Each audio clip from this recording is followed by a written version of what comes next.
ভাইয়া তাই দুটো অভিযোগ জমা করেছে। একটা হচ্ছে এই গণ আন্দোলনে একজন ডাক্তার সজীব সরকার, যিনি 18ই জুলাই উত্তরায় আজমপুরে আন্দোলন চলাকালে তিনি বুকে গুলিবিদ্ধ হয়ে শাহাদাত বরণ করেছিলেন।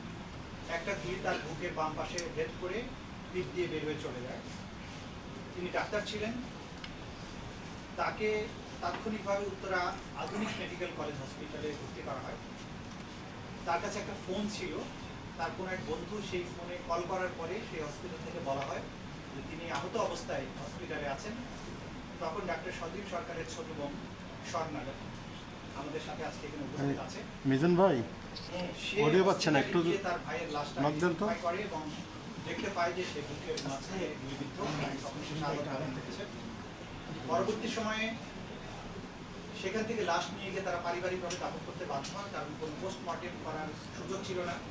সেই লাশটা বের করাটা বরাবরের মতো খুবই চ্যালেঞ্জিং ব্যাপার ছিল। চারিদিকে অসংখ্য গুলি বৃষ্টি হচ্ছিল, রাস্তায় রাস্তায় মাইক্রোবাস আটকিয়ে ছাত্রলীগ যুবলীগের যারা গুন্ডা বাহিনী ছিল তারা তাদেরকে রেজিস্ট করার চেষ্টা করেছে।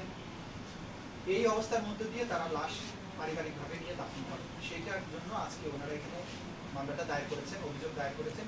আপনাদেরকে বলে রাখি, এই একই ঘটনায় ওনারা কোর্টে একটা মামলা দায়ের করেছিলেন ইতিমধ্যে।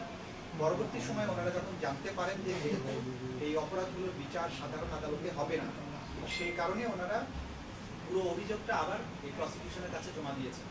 আমরা ইতিমধ্যে আপনাদেরকে ব্যাখ্যাও করেছি যে যদি ইতিমধ্যে কোনো মামলা এরকম হয়ে থাকে, সেই মামলাগুলো কিন্তু আন্তর্জাতিক অপরাধ ট্রাইব্যুনালের তদন্ত সংস্থা বা প্রসিকিউশনের কাছে প্রজ্ঞাপনের মাধ্যমে পাঠিয়ে দেওয়া হবে বা আনা হবে, কারণ এটা বিচার সাধারণ আদালতে করা সম্ভব নয় বলে এটা আলটিমেটলি আমাদের কাছে আসবে।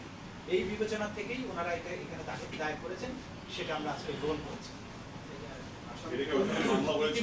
ইতিমধ্যে ওই একই জায়গায় মানারাত ইউনিভার্সিটির আরেকজন ছাত্রের কথা, যেটা শাকিল হোসেন, সেটা একটা অভিযোগ আমাদের কাছে কিন্তু আগের দিন তারা দিয়েছেন। একই সময় ওই জায়গাতে সেই শাকিল হোসেনের সেদিন শাহাদাত বরণ করেছে।